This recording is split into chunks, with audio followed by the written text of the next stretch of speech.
Sí, efectivamente, aquí vemos en la lámina aplicaciones en psiquiatría forense. Continuemos con el seminario número 2, generalidades en psiquiatría forense. Este es el seminario número 2, continuando con las generalidades de la psiquiatría forense según lo establece nuestro programa en la Escuela Nacional de Fiscales. Aplicaciones en psiquiatría forense, o sea, la psiquiatría forense asiste al profesional del derecho en la investigación penal. ¿En qué ámbitos? Bueno, en el ámbito de la inimputabilidad. Ya aclaramos algo sobre eso más temprano. Imputabilidad disminuida cuando hay enfermedad mental de carácter leve. Y bueno, eso lo veremos ya en los seminarios sucesivos. Aclararemos esos detalles y esos apellidos. Imputabilidad disminuida.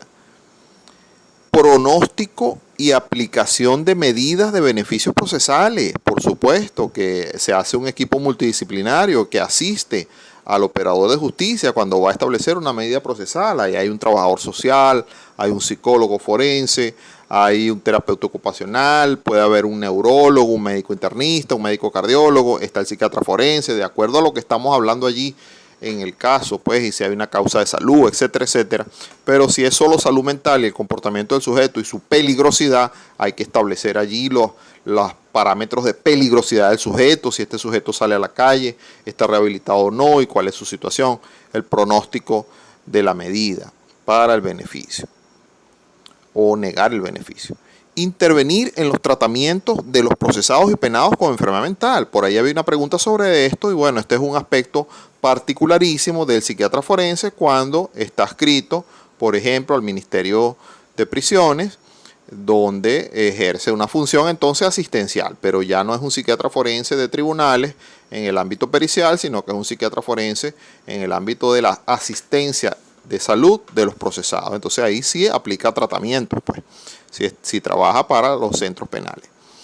Elaboración de perfiles psiquiátricos. También recordemos que hay, o en otras latitudes, hay centros penales para procesados psiquiátricos, es decir, un centro penal de puros pacientes psiquiátricos, con unas especificaciones técnicas de ambiente y metodologías de trabajo y personal específico, pero hay centros psiquiátricos de solo procesados con diagnóstico psiquiátrico y por supuesto tienen sus clasificaciones, etcétera.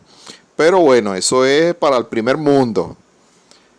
Bueno, entonces intervenir en esos tratamientos, elaboración de perfiles psiquiátricos, por supuesto, para diferentes utilidades. Está uno de ellos, el perfil psicopatológico en investigación criminal. Pronto estaré dictando una conferencia sobre eso en el Congreso Nacional de Psiquiatría 2021. Voy a dictar un simposio con otros reconocidísimos colegas en relación con el perfil psicopatológico en investigación criminal. Tengo el privilegio de haber sido distinguido por la Sociedad Venezolana de Psiquiatría de coordinar y participar en ese simposio de psiquiatría forense del Congreso Nacional de Psiquiatría, donde me corresponde disertar sobre ese punto, el perfil psicopatológico en investigación criminal. Se los recomiendo y que participen de esa actividad. Ya le daré los detalles en seminarios sucesivos. Elaboración de perfiles psiquiátricos, asesoría a los legisladores, como expliqué más en otro de los audios que colgué en el grupo de WhatsApp. Algo de historia, porque siempre hay que saber de dónde venimos para saber a dónde vamos. Una ley de vida y que nos centra mucho como personas. Entre las señaladas personas que se pueden excusar de no recibir pena como las leyes mandan, deben figurar aquel que fuese loco de tal locura que parece un poema, que no sabe lo que hace. Estas son las partidas de Alfonso el Sabio en el siglo XIII, doctor de la iglesia. Entonces estamos hablando ya de un lenguaje de esa época, pues. ¿Okay?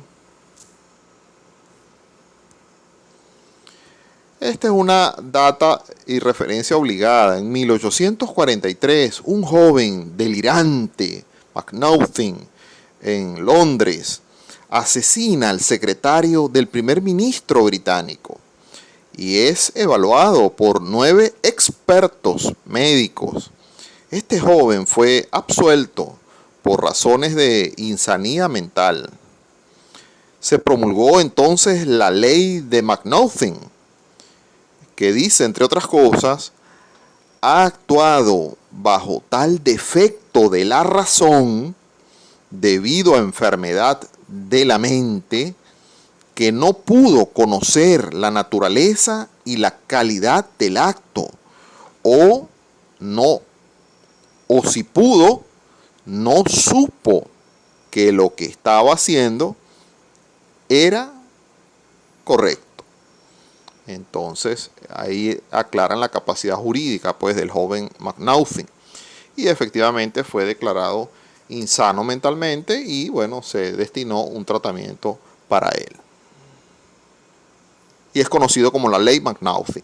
Es uno de los primeros referentes específicos en el ámbito jurídico, jurisprudencia en el ámbito jurídico con base a la actuación de los psiquiatras forenses.